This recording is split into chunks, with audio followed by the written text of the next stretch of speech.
Welcome to another episode of First Alarm Family First. This is episode number 43. I'm Jen Herrera. Carolyn Acosta is here, and another familiar face, Doug White, is here. Carolyn, remind everybody about Doug and why we're so excited. Doug White, he's a retired police officer, military veteran, author of Hiding in Plain Sight, host of his own podcast. He continues to let people share their stories, especially around trauma and healing. Doug, we're so happy to have you back on. What's going on? What's Wow. First of all, thank you for having me. It's great to be back and be able to share some time on your platform with your listeners. And I've got to congratulate you. 43 episodes? Yeah. Great.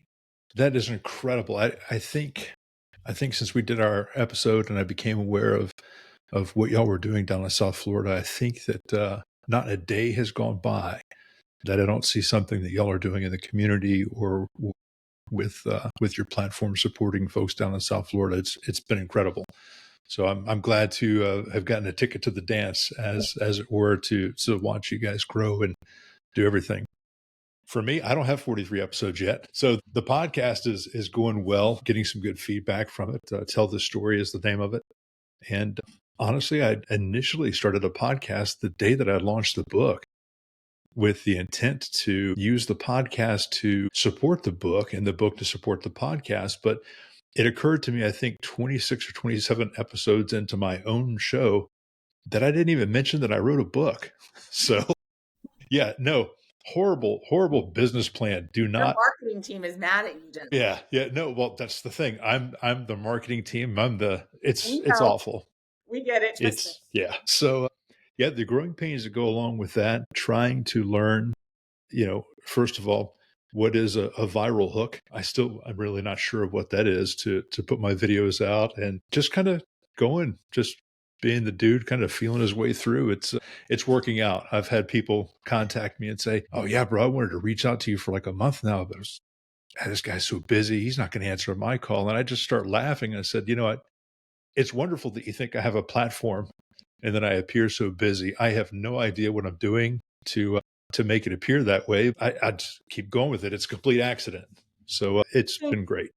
Doug, and I love it because we get it, right? Whether it's 27 episodes or whether it's 43 episodes, I think Carolyn and I, what you're doing, it's just more about what we're doing, right? And the message that we're trying to get out there and the conversations that we hope resonate with somebody that is somebody they know, or if they themselves is on the fence, it's kind of like, we're here for you.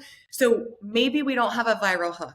Maybe we don't have a million views on something, but wouldn't you agree that it's that one view, it's that one person listening that is just so incredibly rewarding that you can make a difference in a life like that? Yes, no, absolutely. I could not agree any more with that sentiment. I got lost in trying to put together as many podcast episodes as I could. I mean, in 1 week, I did, I think, 8 episodes of my own show. And I just burnt out. I started to think, what am I doing this for? I didn't do this to reach the 10,000. I did this to reach the one. And, it's a slow burn. And the reward that I have found, I've had, actually, just now, I was almost late getting on with y'all because I have 3 people texting me at one time, talking to me about E TMS therapy that I went through back in November. Yeah. Hey, thank you for getting me started on my own book. Here's the cover art. Just, hey, do you want to come and be on a panel at IACP in New Orleans next March? I mean, just all these wonderful things. And I've been able to connect with people that I used to work with who are, who I had known for years, 20 plus years, who I had worked with, and said, "Hey, I see what you're putting out on social media, and this is really uncomfortable, but I need help." And I called him and said, "Well, uncomfortable, man. You just did the hardest part. You raised your hand. Exactly. It's easy from here." And there's not a week that goes by that I don't get 2 or 3 calls. I mean, I've from as far away as Seattle, Washington, Minneapolis, Maine. It's just been incredible, and those authentic connections. And it even transcends law enforcement. It's the fire service. It's the military. Okay, so I was in the military and I was also a cop, but I wasn't a firefighter. And to have fire medics from across the country, retired fire chiefs reaching out, it's just been I just, it's the whole thing has just been a blessing. It really is. So I know it's making an impact, and whether it's a slow burn or viral, I don't care. That's none of my business. I'm just going to keep doing what I do, and however it lands, if the message isn't for you, I hope it's never for you, you know? And if it is, I just hope you're in a space to be able to receive it for what it was. And it's been wonderful. So I'm blessed and grateful. Would you say it's been healing for you as well? Oh yeah. Yeah. A guy I used to do triathlons with, and this is kind of funny that I was in a gym that I'd been going to for God, since my kids were in car carriers and they're 20 and 18 now. I'm in the gym and I see this guy walk past. I'm like, what's he doing at my YMCA? And I took my hat off so he could see me. And I said, Chris, what are you doing here? And he's like, well, my wife does Pilates here. And it's my first time here. And this is a guy that I had done triathlon with for like 10 years. I haven't seen him since before I retired. And we caught up very briefly. And he said, hey, man, I read your book. And this guy wasn't in law enforcement. He wasn't in the military. He just knew me as a triathlete, just somebody that we used to go on long rides together and run and swim. And we were in the same age group. We're both large framed guys. So we used to race against each other and just always supportive and fun. And he's like, bro, I read your book. And I gave it to my wife and she read it. And how are you still alive? It's like, I never considered that you would have gone through something like that. I said, yeah, that's why it's called hiding in plain sight. I mean, it's what we do. So, being able to catch up with him over that and, have a knowledge of each other before the book and now after the book, it's just been really cool. It really has. I'm amazed if you had said a year ago that I would be having this conversation again with y'all about something like this, I'd say you're lying. There's no way. Doug, in case somebody didn't watch your first episode, which I think if they haven't, they should go back and watch it. But if they haven't, can you remind everybody, you can say it briefly or however much you want, about your story and how you got to this point of having your book, having the podcast, meeting Carolyn and I?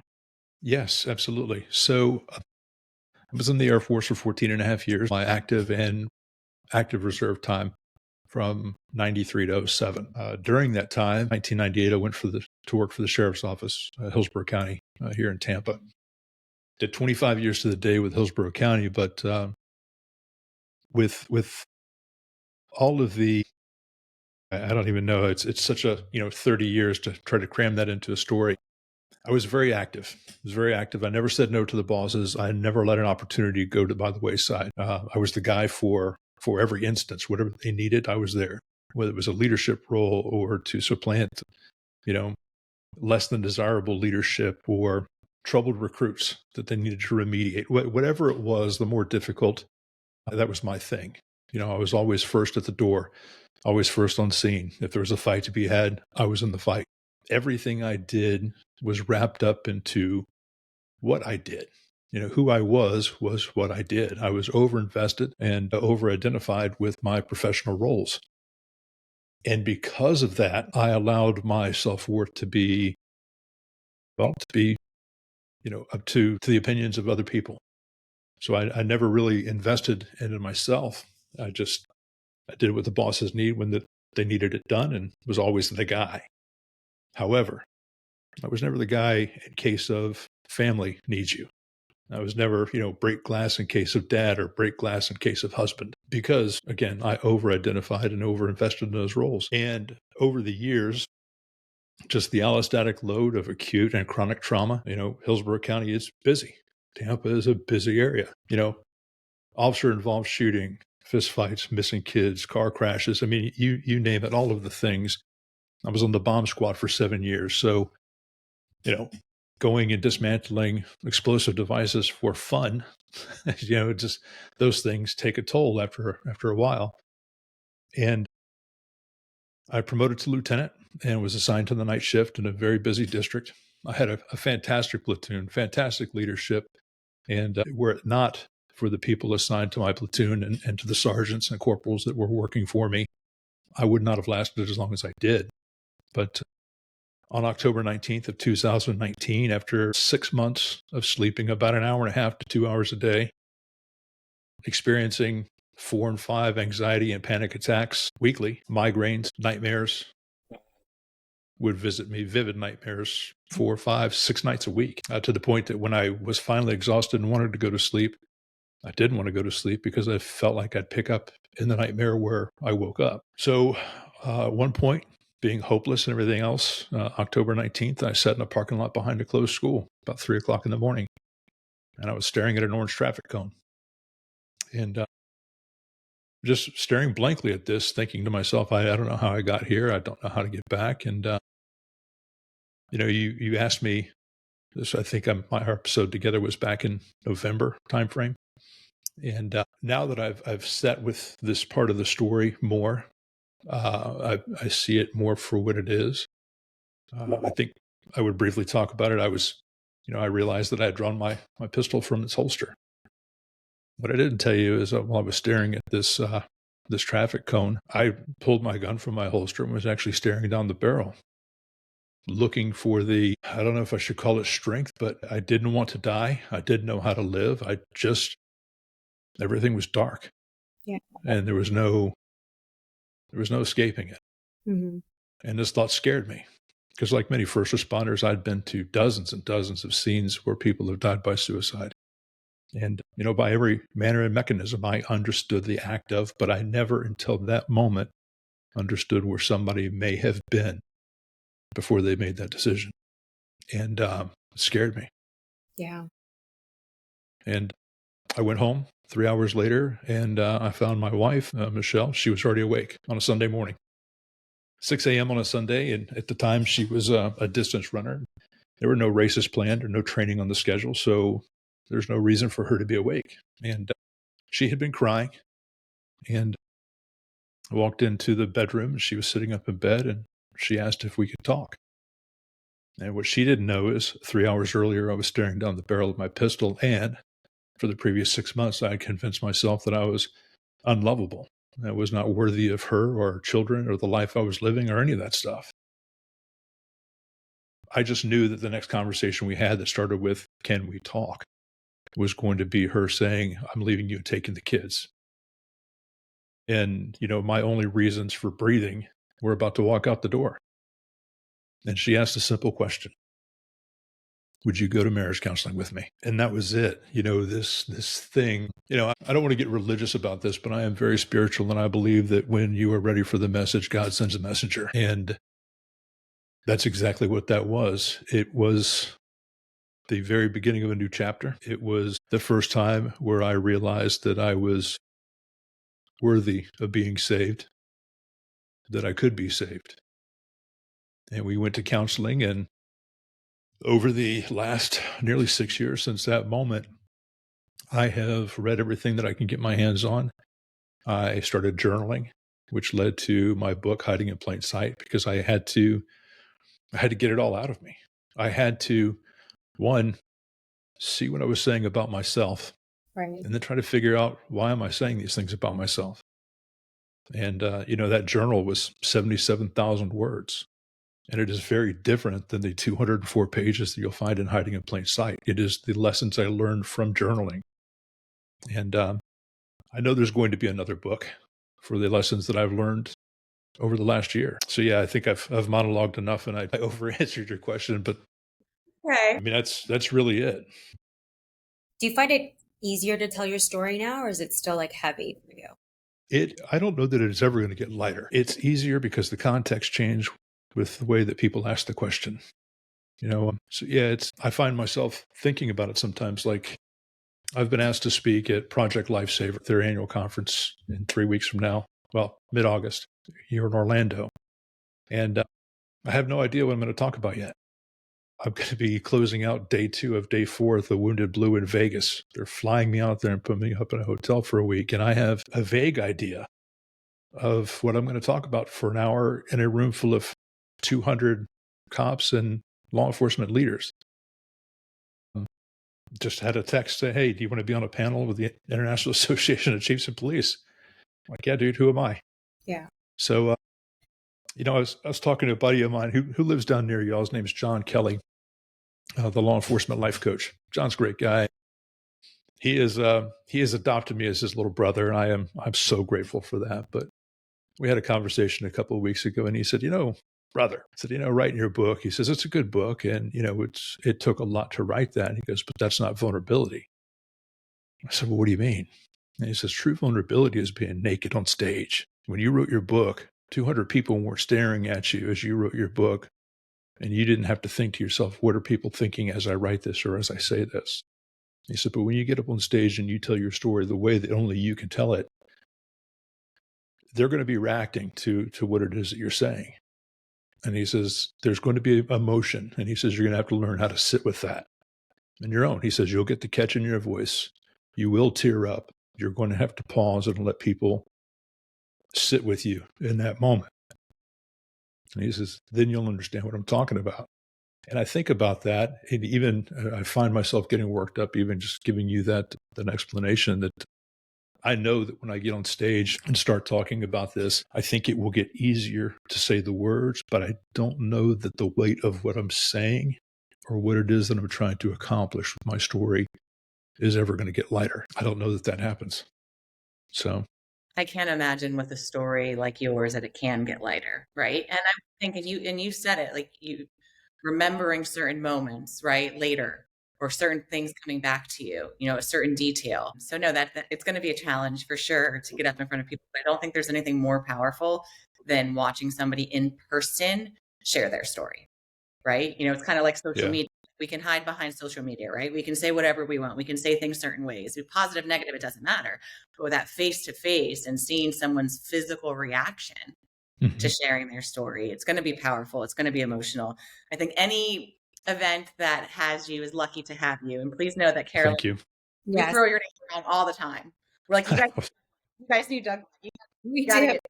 Yeah, and they're like, who's Doug White? And then we're like, he's retired. Exactly. This guy. But we're like your agents, Doug. Okay. Listen. Well, I appreciate it. That Jen, that is one of the best things about this. I have run into people who, hey, for this amount of money, we'll help you level up. We can 10x your game, and all of the stuff. But also here, for every 10 of those, there is a group. There's a Carolyn and a Jen. There's a John Kelly. There's a A.K. DeZanti. There's Eric Tung. There are people that I run into that see what I'm doing is aligned with what they're doing, and it's real. And it's not about likes or money. It's about moving the needle forward and getting people to understand, one, you are not alone. And two, if a dope like me can figure this out and move forward, anybody can do this. You just have to be tired of where you're at. The saying, the pain of getting better is less than the pain of staying where you're at. That's when you'll get better. And, for me, there was no other choice. I was there. I had that gun in the hand moment. And for me, the only way back was the woman who told me that never left, that said, you're loved. So yeah, you just, I don't know. I don't know what the answer is, but I'm hoping that any part of my story, somebody can grab onto. And if they just pull one thing out of it that shines a light on them or gives them agency to stand in their own story and tell it in the shadow of mine. I mean, it's just, that's what I'm here for.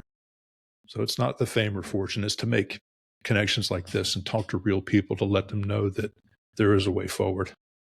Yes, no, you're absolutely right. So let's talk a little bit about the TMS. How has that helped you? Oh my goodness. So I have a buddy that is, today's Wednesday. Today will be his second treatment. He reached out to me last week. So I got very, very lucky. So E TMS, there's one in Miami, 2 in Tampa, 1 in Orlando, Jacksonville, I believe. There's 6 clinics for E TMS Florida, and it's all paid for all first responders and all veterans who live in the state of Florida. Yes. Representative Danny Alvarez up here in Tampa. Yeah. Have y'all met Danny? I've actually talked to him on the phone, but if you can connect us, I mean, that'd be awesome. Yes, that will happen today. Yeah. Danny is, he and I have been friends for about a decade. Okay, great. When he was the public, on the podcast, I'm like, we're back and forth, but. Oh yeah, no, dude, he is, dude, sorry. He's the best. He is the realest of the real deals. He is a fierce advocate for law enforcement, veterans, and his constituents. He's that guy. And his legal aid is a former Army Ranger who was at a conference and saw one of his old buddies from the Ranger Battalion. And he's like, dude, what are you doing here? He says, well, I'm doing this, this thing called E TMS. It's transcranial magnetic stimulation. And, this is what we're doing. And we're doing it for free for veterans and first responders in Ohio. And he says, you need to tell me more about this. So Pete, the legal aid, took this information to Danny and said, hey, this is what they're doing in Ohio. And I believe at the time, Missouri was trying to do the same. And Danny said, hey, this is an opportunity. This is needed. And we have people suffering. Let's put this in legislation. Let's get this thing funded. Lo and behold, it passed and got funded. I think it's a 2-year grant now. And it's completely anonymous. All you have to do is show up and here's my retired ID or my DD 214 or, whatever. And your name and all that stuff gets coded and your patient number. Well, I was patient 1 in Tampa. For Tampa 1, I am number 1. I'm not Doug White. I'm not insurance information. I'm not social security number. It's not sent back as part of my medical record anywhere. So that's an important thing to know if you're using this. But the treatment itself, you do an EEG. They basically map your brain waves to find out what is out of sync. And once they do that, they come up with your prescribed treatment. And it's 20-day treatment. And it's based on specifically on what you need to help your brain rhythm go into its natural pattern. Like our hearts have a natural sinus rhythm, so does the brain. And they want to make sure using the electromagnetic stimulation that they basically reprogram your brain into its normal sinus rhythm. Now, they say it does a lot of things. It helps with sleeplessness. It helps with depression, anxiety, hypervigilance, all the things that first responders and veterans are going to experience based on their path or their past. And they can't say that it helps with cognitive ability, but I will tell you that yes, it does help with executive function. So my 20 days started November 1st of 2024, and I was still having nightmares. I was still having bouts of suicidal ideation, darkness, the things that you still deal with, that creep up at different levels, even as you're healing. I mean, it's not healing yourself and getting healthier is not always linear. So there's going to be switchbacks and there'll be days, but I was having nightmares, still migraines and everything else. By day 4 of E TMS therapy, I'd had my last nightmare.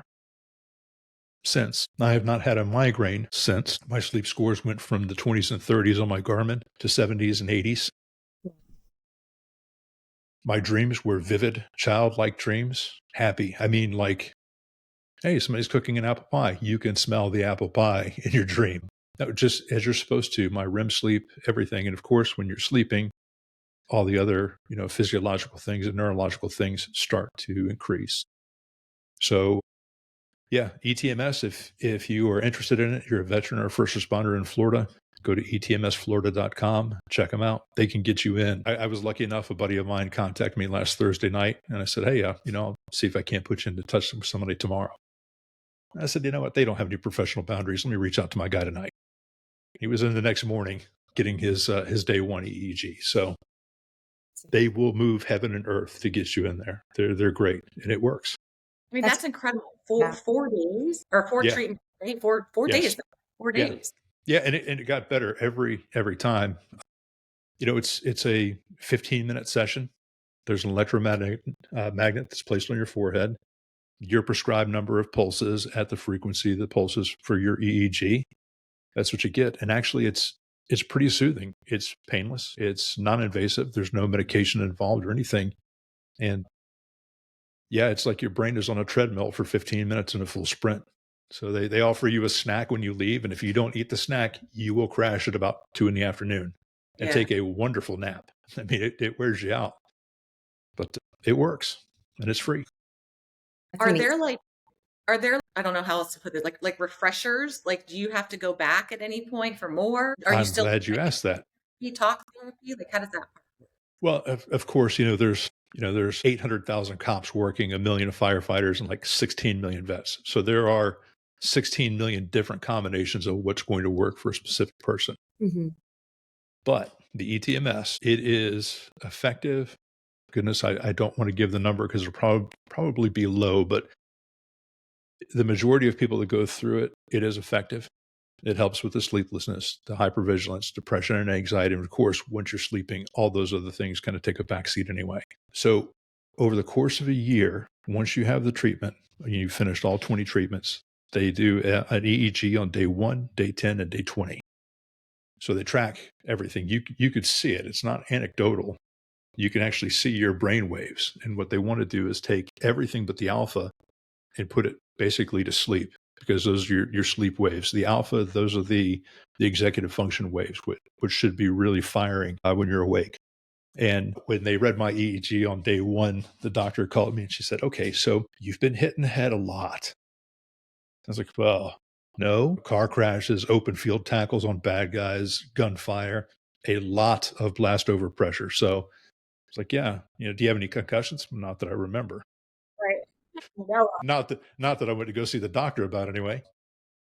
Yeah. So she said, well, these are the things we want to do. I think the delta and theta and the other waves that weren't supposed to be there started going down. And my alpha wave by day 10 had started getting more narrow. By day 20, the only thing that was on there was the alpha wave, and it was skinny and sharp, and it actually went off the chart.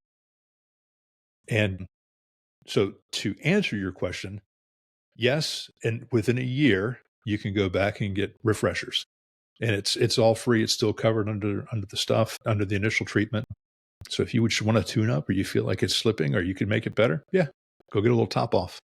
So Amazing. yeah, it's incredible. And the entire crew, all the employees that are there, the people that I've met in the Tampa office, I've met the CEO of the company, the guy who actually sets up their sites. They're great. They are all on mission, all for the right reason. They are dedicated people. It's wonderful to see somebody in a medical professional or a medical field that is there for the symptoms and the individual person, not the grind of you get 5 minutes and you're out of my office. I need the next person. Right. Exactly. So it's cool. That's awesome. And then this is just for the first responders, though. This is No, veterans and first responders. If you live in Florida now and you have a Florida driver's license, whether you're retired from New York Police Department, DC Metro, whatever, if you live here, you're covered. that's If awesome. you live someplace else and you're stationed here, active military, you're covered. So that's right. It's also active military. It's incredible, and it's just so sad to me that there's so many people who don't know about not just ETMS Florida, right? But there are other therapies and procedures, if you will, Mm-hmm. maybe not free, right? But there's just so much other unconventional types of therapies that I wish all first responders knew of. Oh yeah. Yeah. I mean, there's so many nonprofits out there that are doing great work. They're having their stuff funded. I mean, the VA now is doing stuff with limited trials, from what I understand, with hyperbaric oxygen therapy, with psychedelics therapy, the ibogaine and stuff like that. There's so many things out there that you have to go looking for it. If you're looking for cost effective, bang for the buck, because it costs you nothing, I would say start with journaling. Okay. Journaling and just writing down your thoughts and your feelings. That was the best for me. I didn't like talk therapy. And I initially did that when Michelle said, let's go get help. And I didn't like it because it required me to talk about the things with someone who doesn't understand the thing. So it's like saying, hey, at a party, what do you do for a living? Well, I'm in IT. I'm like, oh God, I got to sit through and listen to what IT is. And of course, the person, like, now I have to explain to this person what IT does. Right. It's both ways. Yeah, nobody wants to hear it. Nobody's got the time to hear the backstory. But if you go to someone who's culturally competent, somebody who's married to a firefighter or a soldier or a cop, like, hey, this is what happened today. Okay, we don't need to talk about the thing. I understand the thing, and I understand where to attack this from. I've seen this before. So, yeah, talk therapy, it works. But if you don't want to do that, journal. Just see what you think about it. Yeah. So for someone who's going through something right now and maybe listening, what would you say to them? Wow, you're not alone. You're not alone. You are not that damn special. I don't care what you do.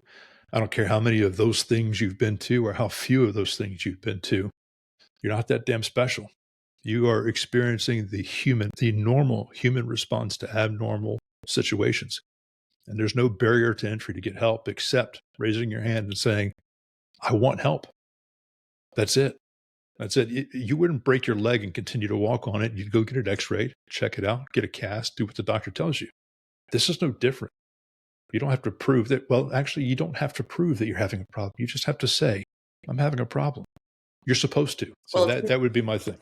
It's people like you, Doug, who are brave enough to share your story, because you could have gone to counseling with your wife, right? You've gotten the E TMS therapy and kept it all to yourself, kept your journals to yourself. And it would have helped you, which we're so thankful for. But we know firsthand how much you're also helping so many other people.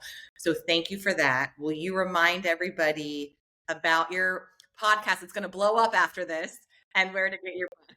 Yeah, the podcast is called Tell This Story, and it's available. I have a YouTube channel also, Tell This Story. You can find my podcast, wherever you get your podcasts. The book is Hiding in Plain Sight, The Truth About Trauma, Service, and the Way Forward. You can get that on Amazon. They actually have it marked down 55% off right now. So for $8.09, you can have it tomorrow. Yeah, I found out that Amazon looks at all retailers, and because I was selling my stuff bulk pricing, basically at cost through Ingram Spark, they're like, well, wait a second. There's people getting all these books, like the Florida House of Representatives bought 120 copies. Of course, they have a nice budget, but I sold it to them at cost. I didn't make a penny. So Amazon sees 120 books at cost, so they drop their prices to capture their corner of the market. Gotta love it, right? Again, don't ask me for business advice, because we're all going to be homeless together. But your other advice is so valuable. Well, yes, and I appreciate that. But yes, go to Amazon and get the book. My website is dougwhiteofficial.com. I'm available for speaking. Yeah, this is just, it's been great. I'm just here to help wherever I can and whomever I can. Well, I appreciate that. Thank you so much for taking the time out and just, catching up again.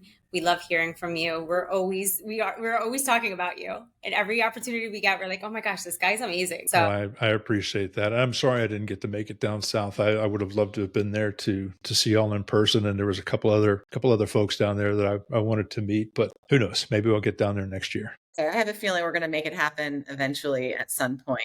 Yes. Well, I appreciate the support. I love everything y'all are doing. It's just incredible. It's just with such class and again, for the right reasons. I love watching what you're doing.